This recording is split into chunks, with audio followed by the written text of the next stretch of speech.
Hey, everybody. Welcome back to another episode of the Hunt, Lift, Eat podcast, brought to you by Hunt, Lift, Eat Official on Instagram. We're here with another awesome episode, another Monday. Kerri, joined once again by my fantastic co-host, Kerri McAllister. Dude, I'm really excited about this one. I've been a big fan of what this guy's been doing for several years now. So super excited to have him on and get to talk to him. Perfect, man. Well, let's jump right into it. This is a good way to round out our Monday here. So, for the first time on the HLE podcast, we'd like to welcome Kevin Estela to the podcast. Outdoorsman, survival expert. Let's see, author, lifelong educator. Right, we're covering a lot of bases here. Kevin, welcome to the podcast, man. Thank you so much. And that was a perfect introduction. I know you guys didn't want to do an introduction, but I think you nailed it. I think the only thing that you left out is relatively new cat dad, which is a title that I'm wearing proudly. As you should. Tell us about this new cat. Oh my God. So, well, he's not too new. I mean, I adopted him about a year ago. I mean, I purchased my house in December of 2023, and within like a month, I had a mom and baby cats in the backyard. And next thing you know, a couple of them get adopted, and this little guy, he disappears and he comes back one day, and I'm like, man, he's a cute little bugger. And he would wake up and be right outside my door every morning. So I'm getting coffee. He's looking in like, dude, what's up, bro? And he just wants me to hang out with him. Next thing you know, he starts hanging out every single day. And as I'm like working, typing away, he's coming in the house, hanging out. I'm like, all right, you're family now. And I adopted him. So my rescue cat is named Randy. And there's a long story behind that one. But yeah, he's a cool cat. Everyone tells me he's like a dog. He's just chill, which I'm all about. That's the kind of cat you want, man. Yeah, I love that. People are like, oh, yeah, my cat's more like a dog, wasn't it? All right, I'm just going to get a dog then. Yeah. Heck yeah, dude. Well, we're excited to have you on, man. I don't know if you know this, but Kerri's a bit of a nerd when it comes to anything bushcraft or survival or outdoor skills that involve gear and tinkering and being miserable and having a genuinely bad time in the outdoors. Kerri lives for that shit. Yeah.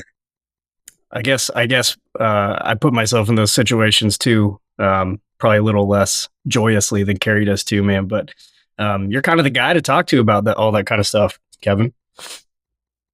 Well, it's been a lifelong pursuit of mine to just get out in the great outdoors more. And, for the past 20 plus years, I've been teaching it in one way or another, from teaching canoeing and kayaking in my early 20s to becoming a survival instructor with the Wilderness Learning Center, and eventually, Fieldcraft Survival, and now through my company. And it's just been growing and growing, and the passion has never gone away. It's always been something that I've enjoyed doing. And it's something that, like Kerri, there are a lot of people out there that get their start hunting or fishing, and then they find that they want to do more. Like, most of the time when we're hunting and fishing, it's not actively catching or actively killing. It's a lot of observation, and it just happens naturally. It's like, well, I do want to learn about, that tree over there. I do want to know what edible plants are around me. And I just find it's a natural thing that happens to all outdoorsmen. They eventually become more interested in bushcraft and survival skills because it's what they do and it's what they love.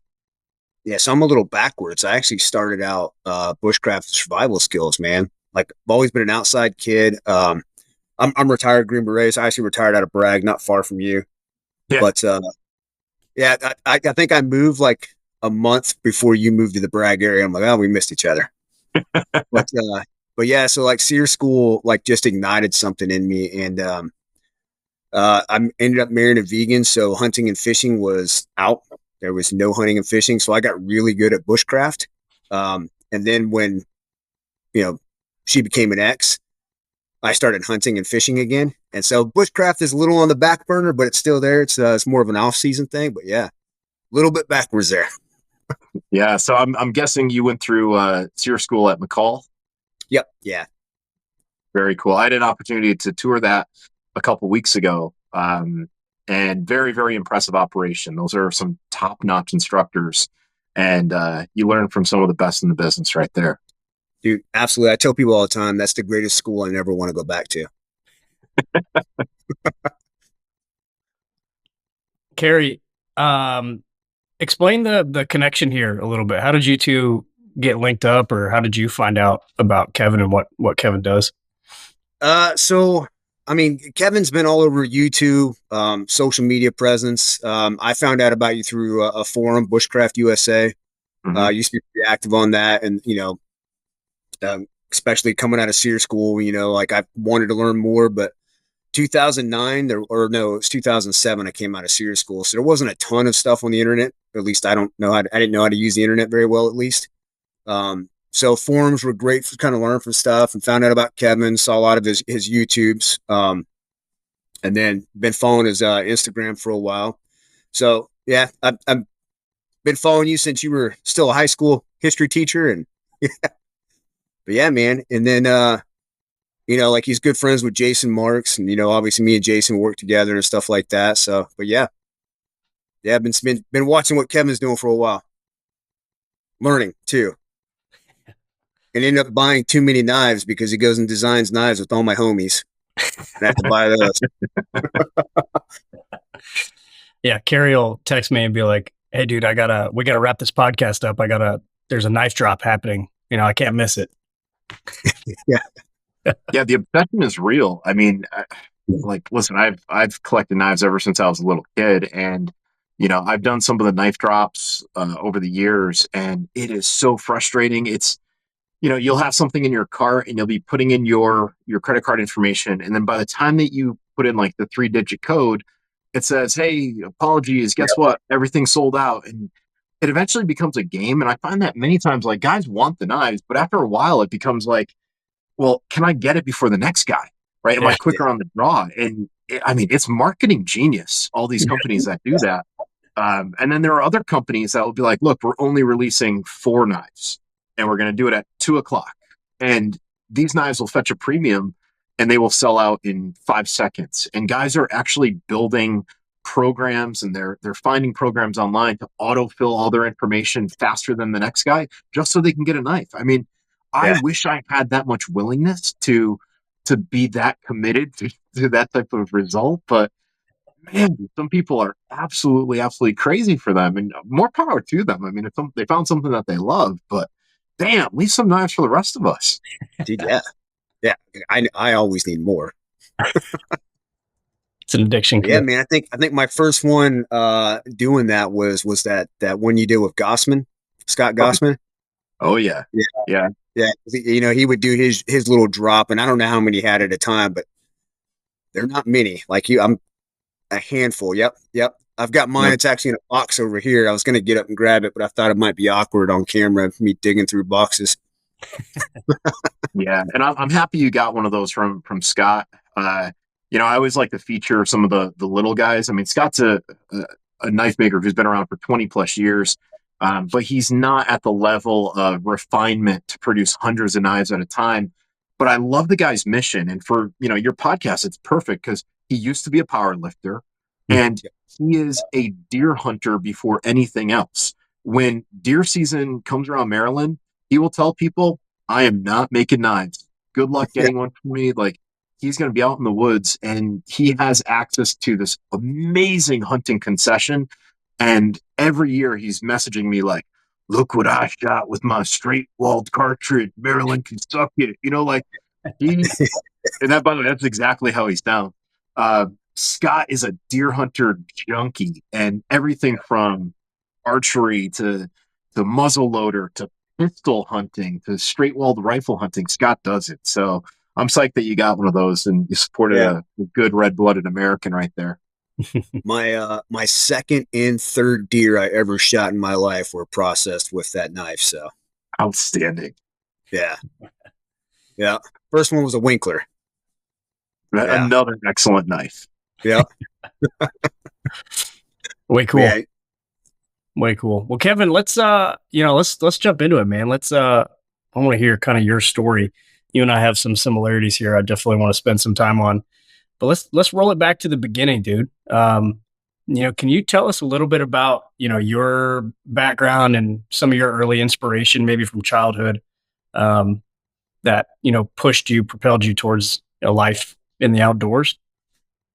Oh, definitely. And I've answered this question a bunch in the past, but I'm going to give it a different twist because I was thinking about this recently. Like a lot of people learn from their dad, and I definitely learned from my dad at a very young age. But I was thinking about what made me ask my dad about learning in the great outdoors. And it was the movie First Blood. Like I was a huge fan of First Blood. And I mean, I grew up in the 80s. So I was watching this as a little kid with my dad. And it was so cool seeing Rambo kill a pig with a knife attached to a spear and sew his arm up with a fish hook on the end of some line. It was one of those movies where I was like, this is so cool. And then I found out Super that active my dudes are father, all Green Berets are like. yeah, those green berets, right? Real badass. Um, so, uh, so I asked my dad, I'm like, Dad, tell me about this stuff. And he's like, well, when I was in the Philippines and, we were hiding in the jungle, and that story was just so in the forefront of my mind where I was like, wait, you were hiding in the jungle? Why? And as I got older, he told me more. It's like, okay, we're hiding from the Japanese Imperial Army. Your grandfather was highly outspoken. He was a wanted man by the Japanese.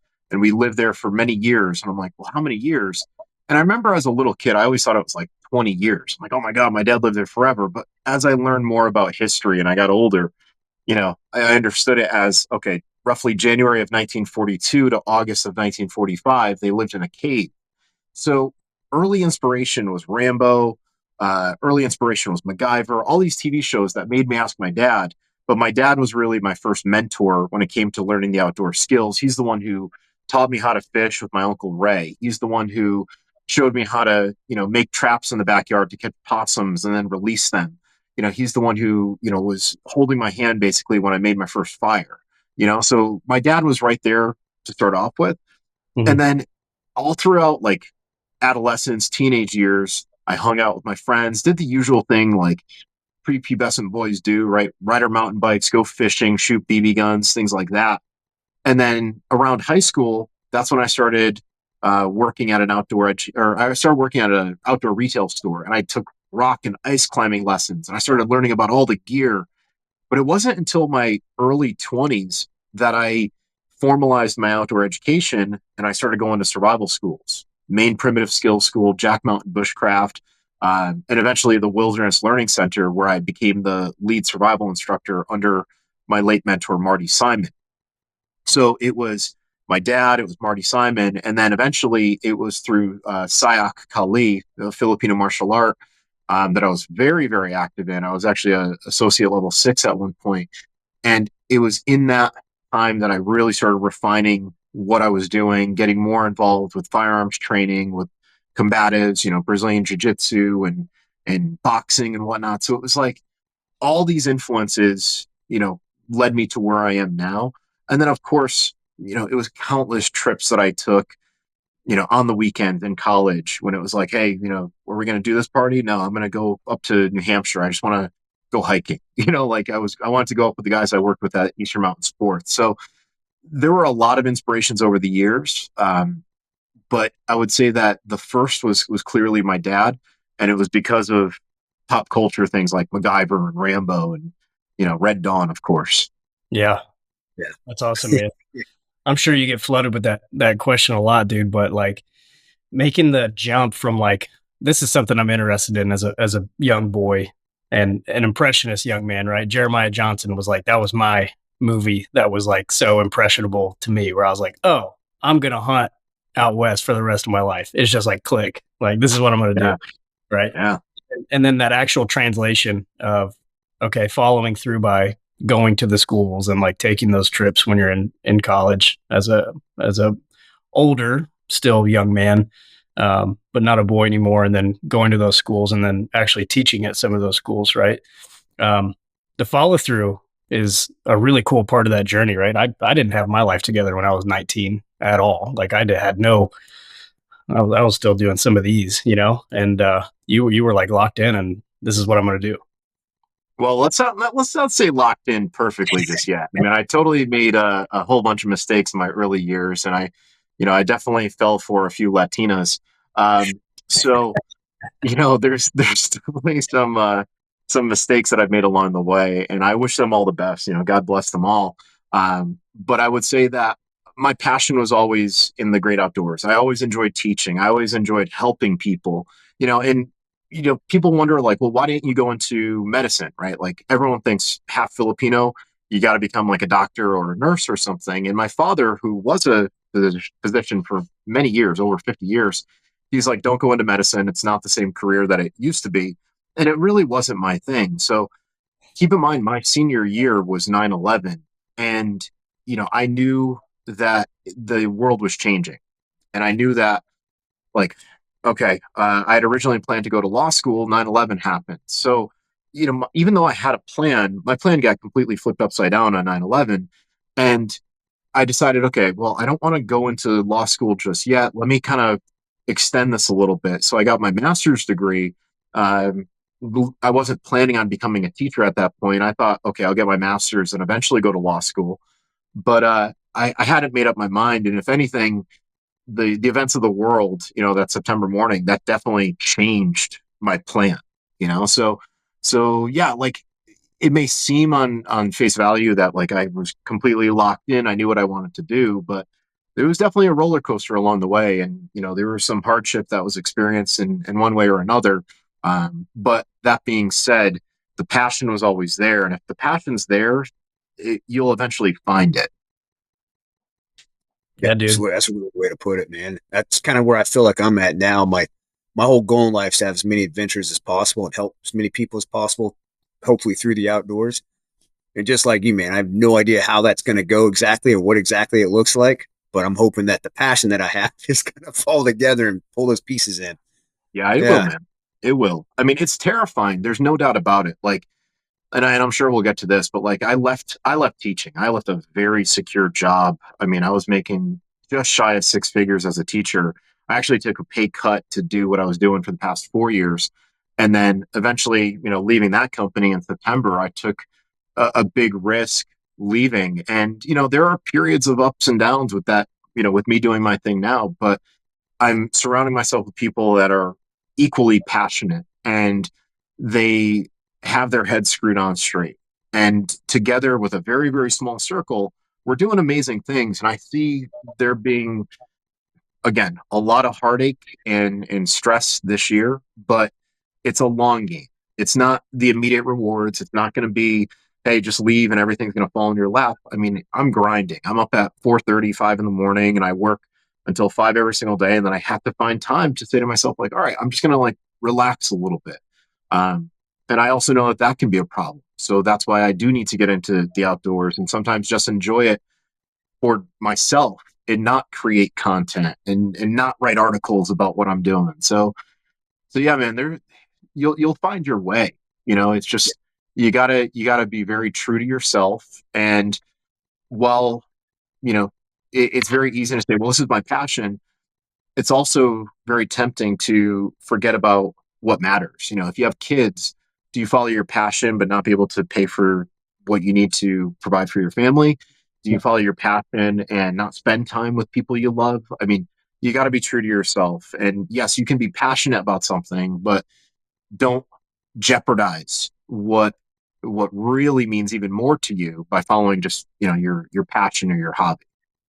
Yeah, absolutely, man. Like work-life balance, just because it is your passion, you still have that, all the other things that have to go with it. Yeah. Yeah, dude. Exactly. I love that, man. Dude, talk to us about being a teacher, man. Like what made you do that, and history? Like what made you choose history? All right. So here's the background, because I think the background, I haven't told this story enough, and people know that I was a teacher. In fact, like my nickname in many circles is teacher, right? Like, oh, Mr. Estela. I still get called Mr. Estela by certain people because they joke around. They're like, we can't believe you were a teacher. You carry a gun every day now, and you do all this stuff, and they're like, you worked in public education. So when I was 23 years old, I was still working for that outdoor retail company. I was still working for Eastern Mountain Sports. But I found that as a grad student, where I was writing 50 and 75-page research papers, I didn't have enough time to work part-time at that retail store and be a grad student. So my oldest sister, she's like, why don't you become a substitute teacher? Like, you can sit at a desk, you can do your reading, do your writing, whatever. I'm like, oh, and I can make money. Why not? And at the time, it was okay money. It wasn't great. I don't think teachers across the country are getting paid enough. And substitutes are definitely getting combat pay for what they do. Um, so, so I start substitute teaching, and on day one, they put me in a kindergarten class, and I've never ever felt more like Arnold. And I wish I could say like Arnold, like in the epic, like load up scene in Commando, or, like see you at the party, Richter. Like I wish I could have like an epic Arnold moment like that. But my epic Arnold moment was the scene where the kids are running around him in kindergarten cop. And I'm like, shut up, shut up. I wanted to quit right then and there. But then at the end of the day, those little kids at Southside Elementary School in Bristol, Connecticut, they handed me a note, and it basically was like, thank you so much for coming in. We love you. Oh, you're the best. We love you. And I'm like, I can't give up yet. That's how they So get I you. went back. Oh my God. They got me, just like my freaking rescue cat, right? I'm a sucker. So next thing you know, I start substitute teaching, and I'm like, I actually know some of this history stuff. Like I remember watching this on the History Channel before they started showing ancient aliens and things like that. Like I actually know this stuff. So I decided I was going to take the exit exam before I even took the entrance exam. Because I took the exit exam as a teacher called Praxis 2, I would know if I knew my stuff or if I didn't. So I took it and I passed with flying colors. I was like 2 points away from this like distinction level, and I didn't even try to study. And I was like, okay, I guess I know history. But what scared the crap out of me was I eventually had to take the entrance exam, which involved math. And even though I'm half Asian, I am the atypical Asian. I don't do math well, and I drive awesome. So, so that being said, I eventually take it. I luckily pass. I go through the coursework and everything, and a couple jobs opened up. I applied for both of them. I was offered both of them, but I took the job at my high school that I actually went to. So I taught history at Bristol Central High School for 14 years, and I eventually left in the middle of COVID. Now, interesting spin to the story, and I haven't even announced this one publicly yet, but I left teaching in October of 2020, and I basically let my professional degree expire, my certification expire. For some of the contract work that I'm doing now, I was like, let me just see what it would take if I wanted to get certified as a teacher again, because I might be doing school security stuff with Obsidian Spear Group or whatever. So I looked online, and they're like, oh, if you are a professional level teacher, you can get your professional certificate for free. Just fill out this form.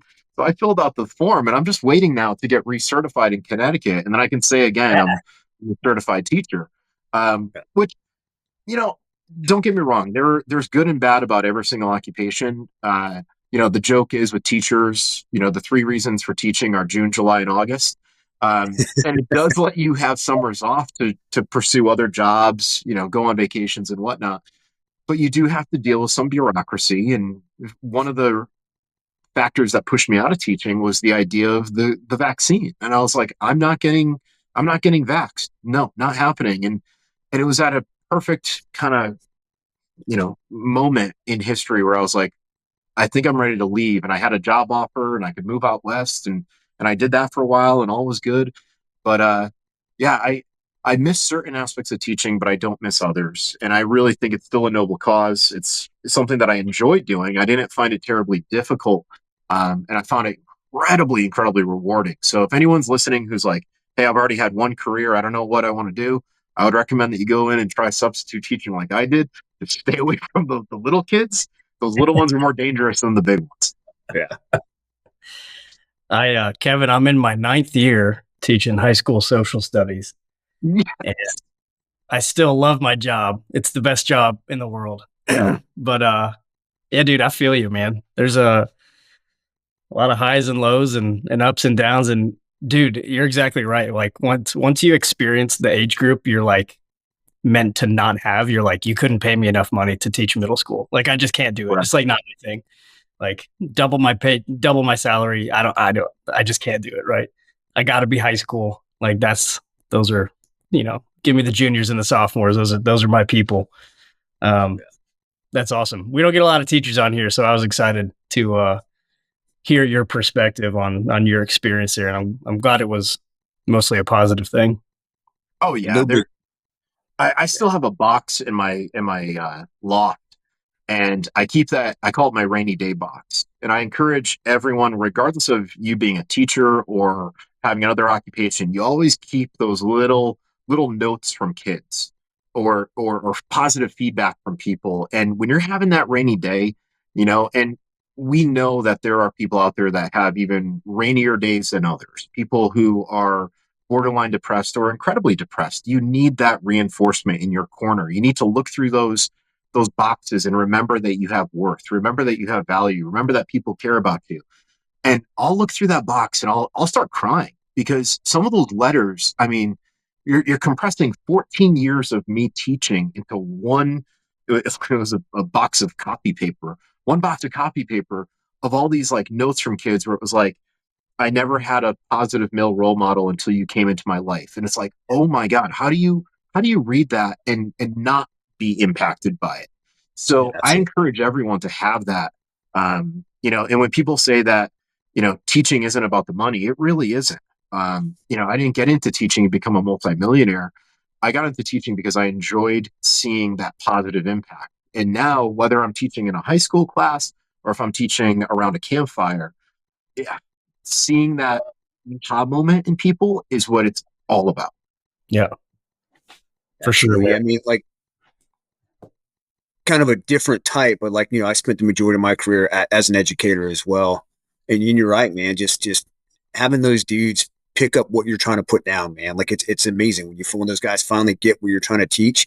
It's super rewarding. Now, I wasn't teaching the kids, although I did teach a search and rescue class to some Boy Scouts about a month ago. That was pretty cool. But yeah, no, I dig it, man. Yeah, you're absolutely right, man. Kevin, I have a selfish question just for me Yeah, fire away. as a fellow social studies teacher. What was your favorite course that you taught, course or class, and then what was your favorite time period? I started my career and I ended my career with freshmen. I enjoyed working with the ninth graders, and over 14 years, I taught ninth grade, 10th grade, 11th, and 12th. I taught everything from freshman academic to advanced placement classes, right? AP World, AP Human Geography. So I did it all. I really enjoyed working with those freshmen. I found that the sophomores, if I didn't have them as a freshman and I got them as a sophomore, I couldn't get them early enough to put them on a trajectory where they had good habits, where they understood that it was okay to ask questions why. It was okay to use things like Wikipedia. People are like, why would you use Wikipedia? I'm like, Wikipedia has more information in it than any textbook, and it's a starting point. It's not the end point. So like I could tell them these things, and they're like, no one ever said that before. And then my favorite thing was telling kids like, why don't you go online and look up online teacher manuals? Why are you learning from the student book? Look up the teacher manual. And these kids were like, you're giving us the cheat code. I'm like, it's only cheating if you're using it when I'm telling you not to use anything. If you study from it, good on you. So I enjoyed working with the freshmen because I could see the greatest leaps from middle school age to sophomore. As far as the history that I was teaching, my concentration in grad school was 20th century American history. So I loved teaching post World War II USA. I always would tell my students that I felt like I was born about 3 decades too late. I would have loved to have grown up in that Americana that, you see, immortalized on like Norman Rockwell paintings, and you see it in movies from that era where, it's the mom and pop at the, with the white picket fence and the 2.5 kids and glass of lemonade with a real lemon slices in it. Like I loved teaching that. But freshman year was world history. Yeah. And if I had to teach anything in world history to my favorite age group, one of my favorite things to teach in world history was the age of exploration, because I always taught conceptually, and I always taught them the idea of exploring is something that will never go away. When I was growing up, it was the Challenger, and it was Discovery, and it was Explorer, and we were exploring space. And now we're still exploring space, but we're also exploring the human body. We're exploring deeper undersea. We're exploring the limits of AI technology. So I loved teaching exploration because in many ways, what we do when we go outside, we're exploring. In many ways, what we do when we're hunting or we're fishing or we're looking for that secret fishing hole or, you know, the local hunting spot that I go to with my buddy Mike, we call it the honey hole. We go to the honey hole and it's like you're exploring, you see something new. So I used to love seeing what would get those kids going. Like, hey, if you had to travel across the ocean and you could only fit all your belongings into the backpack you have, what would you carry? And it wasn't what they carried, but it was the why that was always the fun discussion. So usually, I know long-winded question, long-winded answer. Freshman year, grade 9, age of exploration, final answer, locking it in, going with that one. That's beautiful, man. I love it. I love it. I've got those freshmen this year for world history, and they haven't changed, man. I know you haven't been out of the game for too long, but it's such a great age, man. They still want to please. They're young. They still like making their teacher happy, and like they haven't been corrupted by high school yet. It's a good time, man. That's awesome.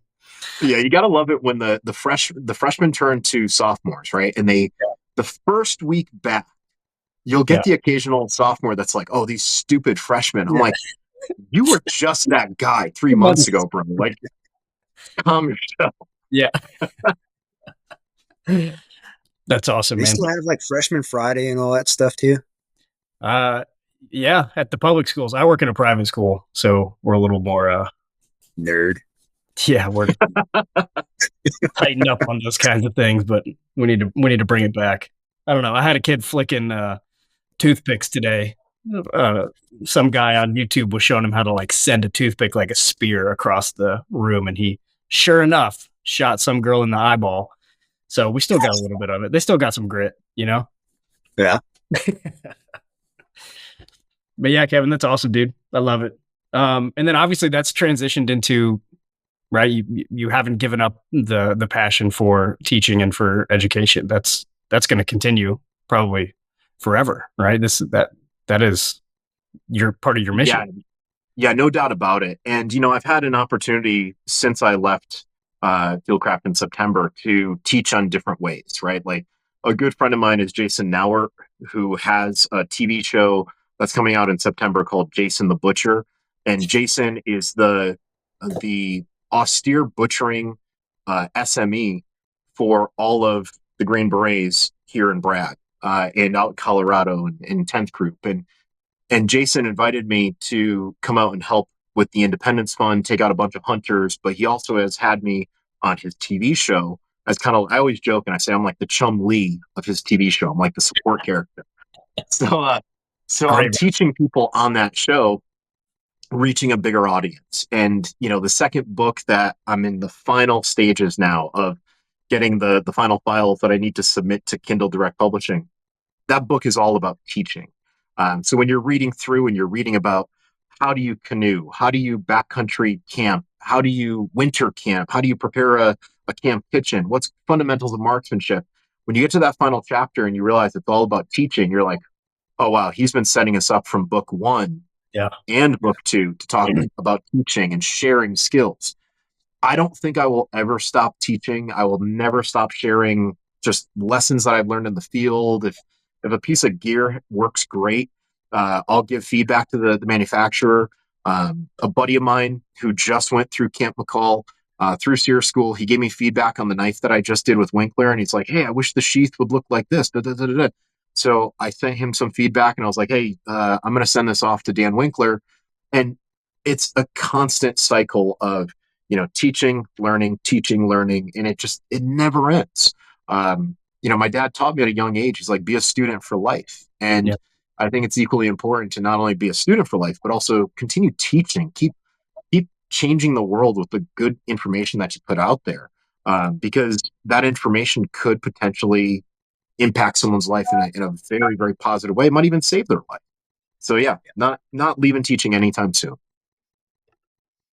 I love that, man. And I think, part of being a good teacher and being good at your job is being a good student, right? Like I try to be a student's teacher, right? Every day. Like, I'm 33. I'm 33 this year. And so like I've been out of high school for a minute, but like I could still put myself back in those shoes and like, hey, it's all right if you didn't do your homework. Like, it's all right if you like, whatever, didn't crush this test or like what, like it's all good. In the grand scheme of things, is going to be okay. Right. But are you still showing up every day? Like, can you, still show me effort and that kind of thing? Like, and then on the flip side of things, like for me personally, it's like, hey, am I bringing, like, what level am I bringing every day to like the kids I'm teaching? Am I bringing a 10? Was I a 7 today? Like, was I like a 5? Right. Like, where am I at? I need to be like a 9 or a 10 every day. And I think, your background in teaching, that some of those conversations probably still, make sense to you, being able to, flip the classroom and see yourself from the student's perspective. Or, you saw this every day. I'm sure if you're lecturing and you don't bring it, like your kids are not going to be engaged. And then it's like, what are any of us doing here? Right. We're all just wasting our time. But if you bring the energy, right, those kids or your students in whatever facet, they're going to match it. It's a lot easier for them to get drawn in and actually retain what you're trying to teach them. Yeah. And it's so important. Everything starts at the door. It was so important that I would greet kids at the door. I would get away from my desk. I would stand at the door. I'd meet them at the door every single day, and I think that's important what you said about perspective. And it's not exclusive to public education, private education in the high school level. This is true of any mentor. If you are someone who is highly experienced in fishing or highly experienced as a hunter and you are working with a newbie, it's so easy to say, wow, that newbie's really messing up this trip. They're really screwing it up. They're, oh, they just spooked all the fish, or, oh, they're making so much noise and it's this and that. Oh, they're ruining my day. And it's like, it's not about you as the mentor. You got to think about it from their perspective. They're probably nervous saying, wow, I'm going to someone who's really, really good at what they do. I don't want to screw it up for them. So even having a simple conversation, like you just said, where you're like, hey, I remember the first time that I did this, or you've never been here. So I'm sure you're feeling like this. Having that conversation sets people at ease. When you can take that anxiety out of the way, then you just let people perform. And it's so important to remember that if you're working with someone, it's not about you. And watching other instructors over the years and coaching other instructors and building up other instructors, I would often say to them, stop lecturing. Like, here we go. You're going to show, you're going to demonstrate, you're going to say, all right, does everyone understand? Ask that question. Okay, you got it? Go. And let them go. And they're probably not going to get it right the first time, but those are where the teachable moments happen. Yeah. That's where you can coach them. And there's a difference between a teacher and a coach. And what you're going to do is you are going to help them find the answer instead of just providing it to them. It's like, hey, instead of casting and releasing, over here, why don't you release a little bit further? Why don't you hold that line a little bit longer? Like, doing that really, really lets people grow as opposed to barking at them, So you got to remember that perspective, and you hit the nail right on the head. Yeah, dude, not everybody's a good teacher, right? Like even people who want to be or have the skills and knowledge base that they want to convey to other people, or maybe those are desirable skills. Like you're in a highly desirable, or at least maybe an hour echo chamber in hunt, lift, eat, right? But like bushcraft and fieldcraft and survival, like those are like skills that people want, right? Especially now, super high demand. That doesn't mean everybody who has those skills has the capabilities of being an effective communicator and teacher of those skills. So, um, big kudos to you. I'm not trying to pump your tires or nothing, but you're very good at communicating and being articulate and purposeful with your words when conveying what you're trying to get across. And I like that whenever you're in these situations, you let them try right away, hands on, right? That's how I learn. Yeah, thank you. And I mean, certain activities you can't let them go hands on right away. Like if we're teaching firearms, it's like we're going to run this one dry. We're going to use snap caps first. Let's make sure that you're not going to put a 12 gauge hole through someone standing next to you because you're going to spin around and laser everyone. So there are certain times where you can't apply that philosophy, but as much as possible, discovery is so important for any student. Let people find out by doing. And, I hate using the word failure, but not succeeding is a great teacher. You whenever I used to see like a kid roll up a piece of paper and throw it away, I'd be like, you could have learned from that, you know. And I'm just looking at stuff on my desk, like we do these tri sticks, you know, and I'll see people break one, and I'm like, why did you just throw that away? Like, what did you do wrong there? Didn't you see that knot? You could have cut around it, you know, like little things like that. Failure is a great teacher, and it's also a powerful motivator.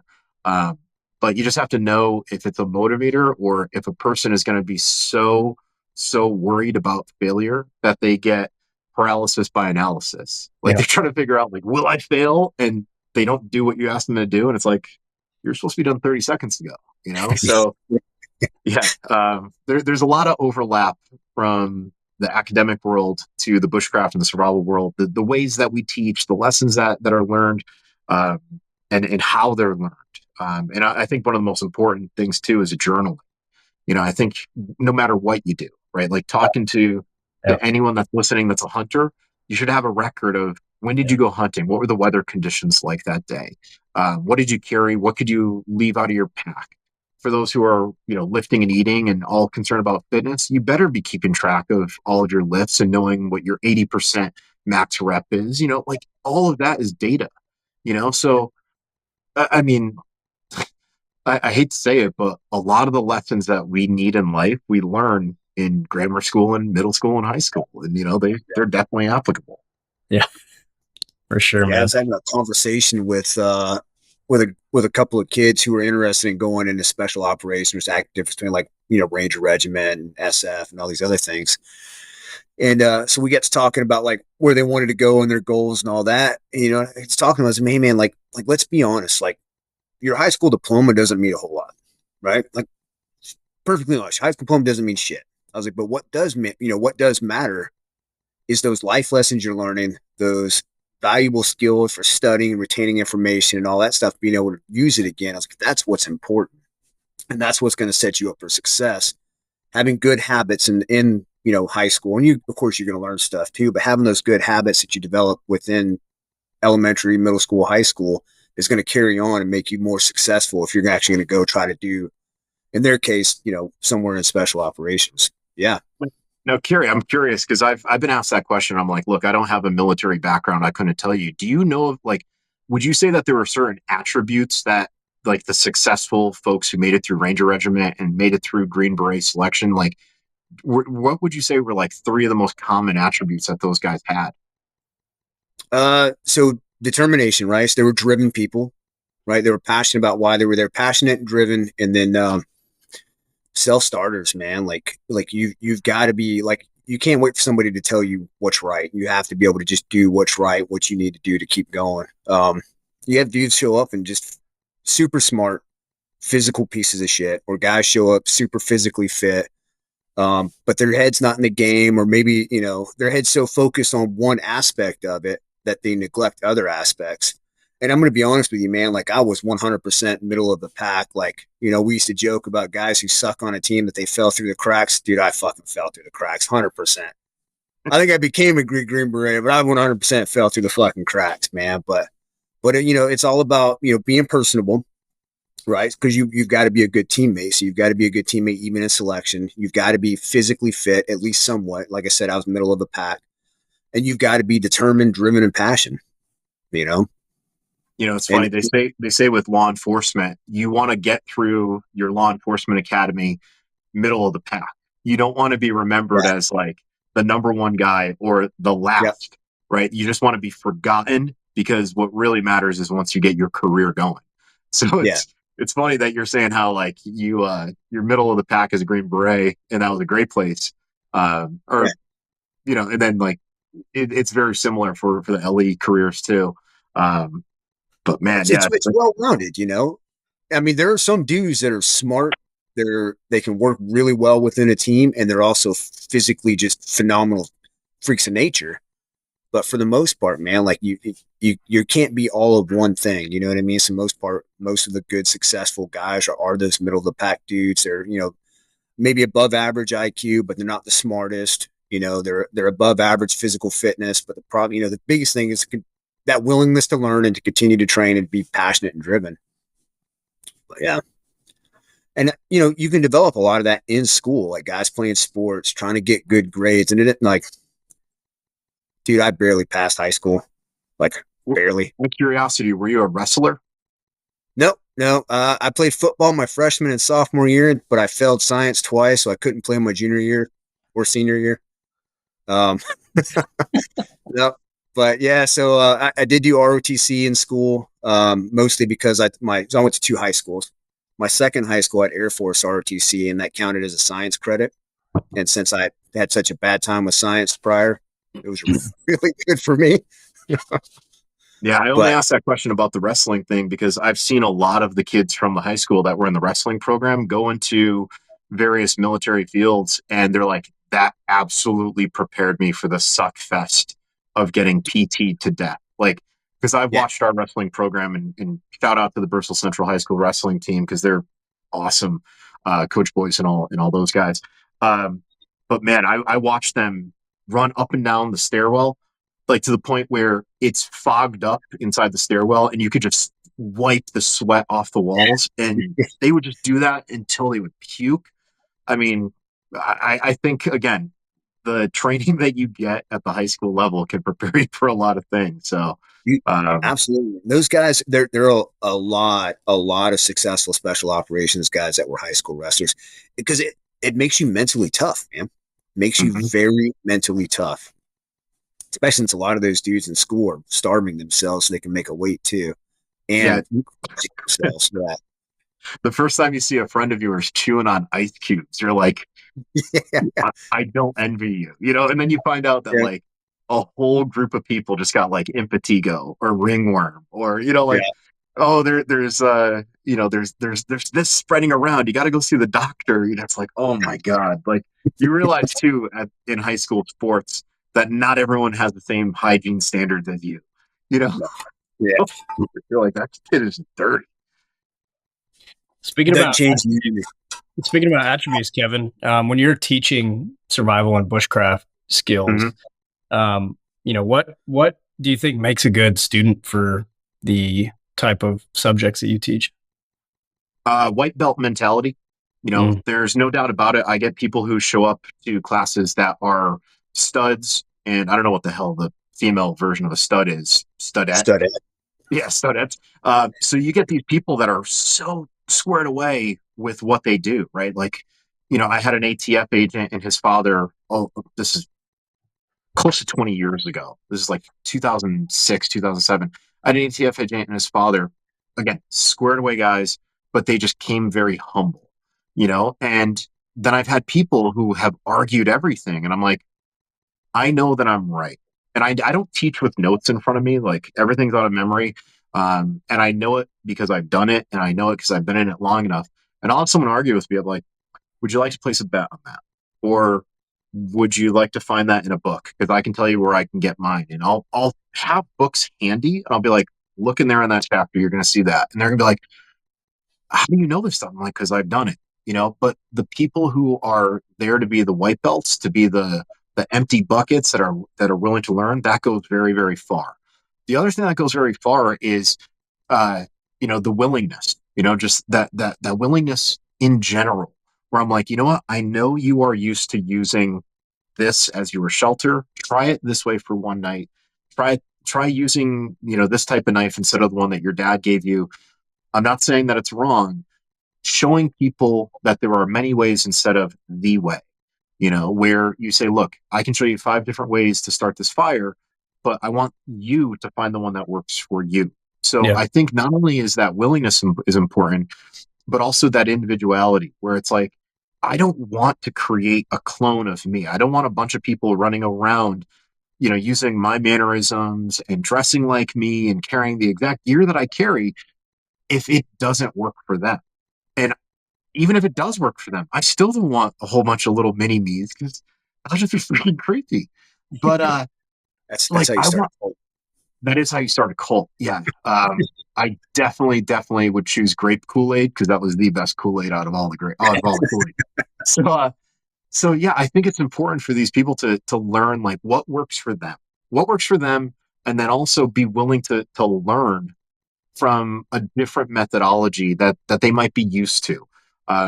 You'll get people who come into the classes with a military background, and it's like, okay, I know you're coming in from a SEER background, And I respect that. And I have friends who are SEER instructors, but even those SEER instructors will say that the job of the soldier or the airman in that case is not to extend their stay in the woods. It's to get back to their base and continue on mission. So why don't you learn from the perspective of the guy that's running the track line, who's out 300 days out of the year, or why don't you learn from the perspective of the ultralight backpacker who is shaving as many ounces as possible because they don't want to carry a heavy pack into the great outdoors. So it's like being able to pull from multiple perspectives, having that white belt mindset, and then eventually being able to develop what works for you. That's what's going to make people successful in anything that I teach them. I like that. Yeah. Add tools to the toolbox, but know which tool to use when. Yeah, I like that. But yeah, like as much as I like bushcraft, you know how many times I, made a split wood fire in Alaska when I was up there for a month? 0. You know what I mean? Yeah. Oh, that's awesome, man. I think it's funny when a lot of people will get kind of wrapped around the axle of an idea. And it wasn't too long ago. It was all over, the bushcraft forums, and there's even knife makers that are trying to make the knife of Otzi, right? The Iceman who was found, he was frozen like with arrows in his back and his arm crossed across his chest, dead. And everyone's like, man, I really want to learn from Otzi. What were his ways? And I kind of got into a little bit of trouble in the bushcraft community when I was like, I want to learn from the people who killed him. I was like, I want to learn from the hunters. Yeah. Otzi failed somewhere. Yeah, he didn't do his job well. He got shot in the back. So I got into like an argument over what kind of character was Otzi, and I was like, I want to know about the hunters. Like, what knives did they carry? Yeah. Yes. I had a question written down here about any specific historical survival situations that stuck out to you from being a history teacher. And man, Donner Party. Question. Yeah, Donner Party would be a great one. Yeah, Donner Party's an amazing story. There was a story of a Japanese soldier in World War II who didn't realize that the war was over, and he hid out in I forgot where it was, but obviously in the Pacific. And he kept stealing from farmhouses, and he lived in the wood. He lived in the jungle for years because he was on mission. Imperial Army, right? Like if he gave up, that was dishonorable. So he just survived. And so there's that story. There's the hermit in the woods in Maine, where again, another guy lived completely off grid, stole from a series of cabins, and lived in the Maine woods, completely isolated. That's an incredible story. Dick Prenicky, Alone in the Wilderness. Oh my gosh, absolutely amazing. Where the guy moved up to Alaska in his 40s, had no power tools, built his cabin, and lived there for decades. Like, I mean, the list goes on and on and on. And again, like some of the craziest survival stories are stories that unfortunately they get overshadowed by pop culture things that we see in the news now. It's like, oh, do you see this actor's hanging out with this Kardashian? It's like, I don't care. Tell me about the resilient people of North Carolina that are not only dealing with the effects of massive floods, but now they're dealing with wildfires out there. Like, let's focus on these people who we should learn from. Resilience, learn, how neighbors are taking care of neighbors. I'm going to go off on a rant if I don't stop right there. But yeah, there's a lot of historical examples and some pretty impressive ones at that. That's cool. Yeah, I like that, man. That's the first lesson I do with my world history kids. They call him Beef Jerky Man because he's his skin looks like he's awesome, yeah. Pemmican or beef jerky. They always get a kick out of him. That's good, man. Hey, can we talk about books for a second as much or as you want? But listen, my life's an open book. I'll talk as much as you want about it. I'm sure you get asked about them all the time, man, but I'm like very curious about the process of writing a book and maybe when you decided like, I'm going to write a book. But bought your book. Kerri said, hey, this is a good book. You should buy this book. Bought your book. And I'm excited to start it on Audible in the morning on the way to work. And then I got the hard copy coming in the mail. But when did you decide you were going to write this book, 101 Skills? So that book, the discussion about writing that book started in 2013 in Florida. I was sitting at the kitchen counter of my late mentor, Pamanatuan Kursayak, and he's like, "When are you writing your book?" Now, at that time, I was already a magazine writer, but I didn't feel like I had the depth and breadth to write an entire book. And I expressed my concern to him. He's like, "No, you're ready." He's like, "It's going to happen when you want it to." So in 2015, he passed away. And in 2017, 2018, I asked my friend Craig Caudill, "Hey, you wrote a book. Do you think I should write one?" He's like, "Let me put you in touch with my publisher." So next thing you know, he puts me in touch with the publisher, and the publisher says, "Okay, what do you want to write on?"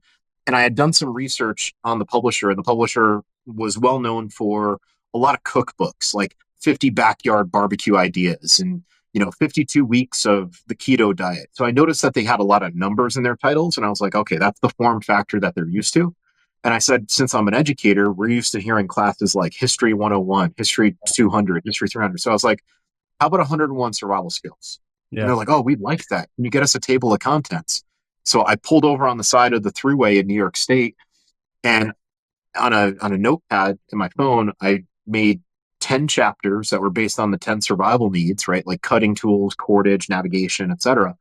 And then I came up with 10 skills for each one of them. And next, I had 100 skills written down. And one of the skills I said was developing the mindset. That was 101. So I submitted that, and they said, okay, let's get you a contract. I wrote that book between April and June or July of 2018. So it was only Wow. 3 months. And then after that, I had to assemble all the photos. I had to do the red pen and everything. And it came out the following April, Wow. April 16th of 2018. Or sorry, 2019. So I'm coming up on the anniversary of that book very soon. Yeah. And, I went the traditional route of having a publisher do it, and it was a great experience. Now, the second book, I was interested in writing a second book, and I wrote the second book between August and October of 2021. And at the previous job, they were like, "Oh, we definitely are interested in publishing the book." I'm like, "Get me a contract." Like, I'm not doing anything without a contract. I'm a writer. I need a contract. They never got me a contract.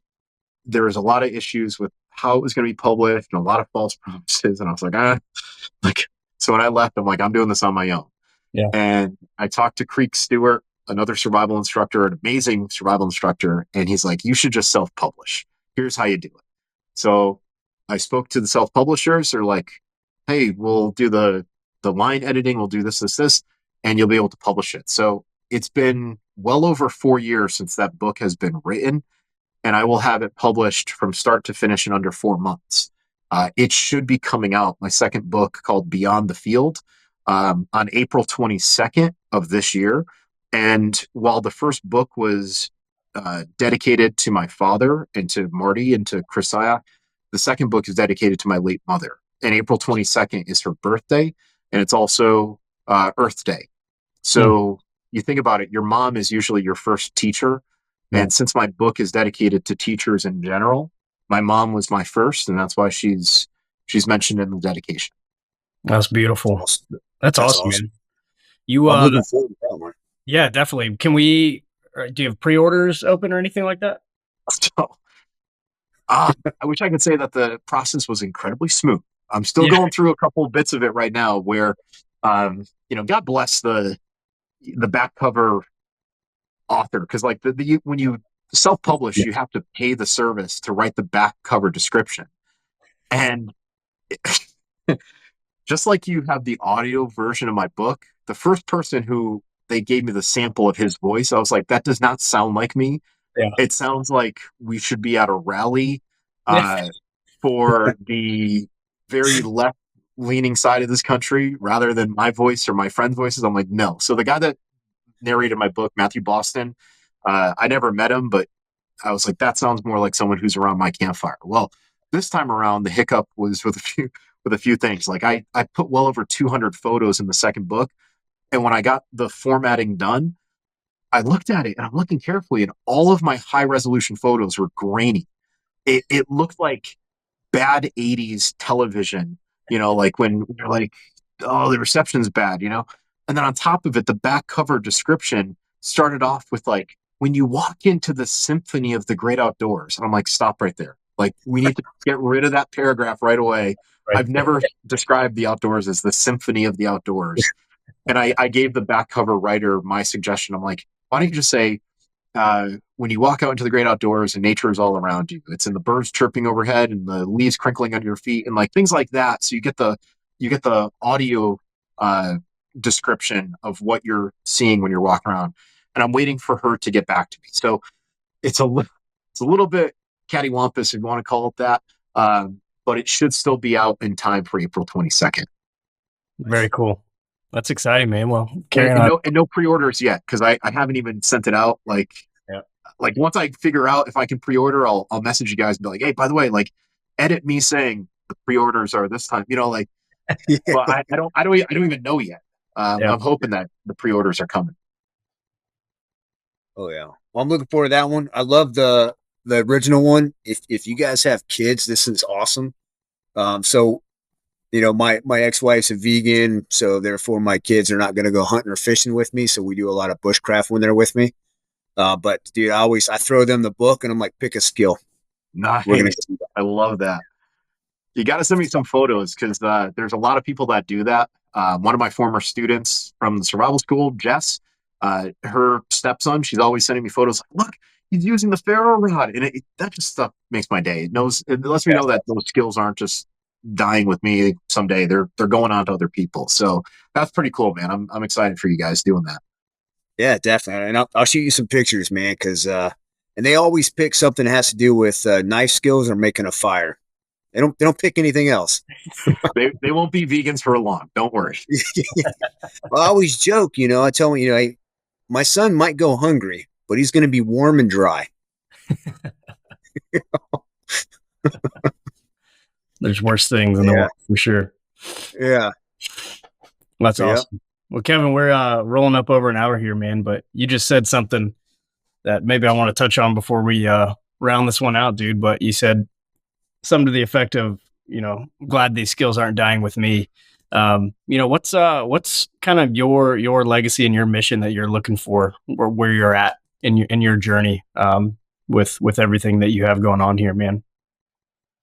Well, it's interesting because in April I'm turning 45.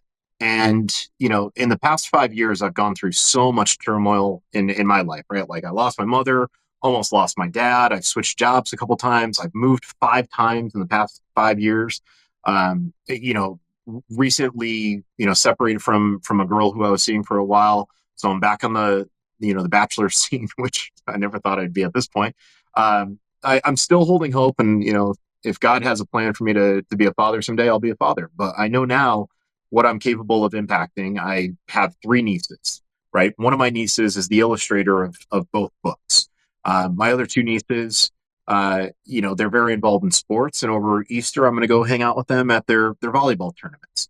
But what I can impact are, leaving behind a powerful mission, or a powerful, couple books that can help people embrace maybe some of the fear that they have going in the outdoors and becoming a little bit less afraid after learning some skills. In 2012 or 2013, I started the Estella Wilderness Education Fund, and it's a charity fund that I have in my hometown. Now, when I was a little boy watching Rambo, and I asked my dad, hey, what is all this stuff? He took me hiking at the Barnes Nature Center in Bristol, Connecticut.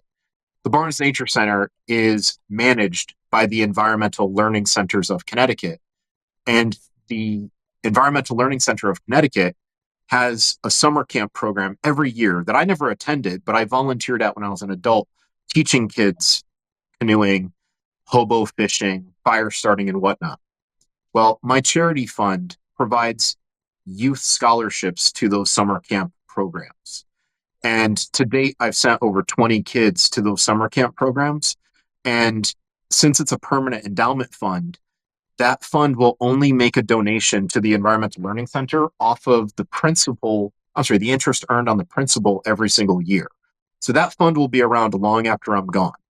So regardless of whether or not I make an impact in the kids that I hope to have someday as an old dad, which I kind of did that to myself, or I make the impact in the lives of kids who I will never meet, that's my mission. I will continue inspiring people to get outdoors and enjoying God's creation for everything that's worth. That's awesome. Yeah, that's beautiful, man. I love that. It's an awesome mission.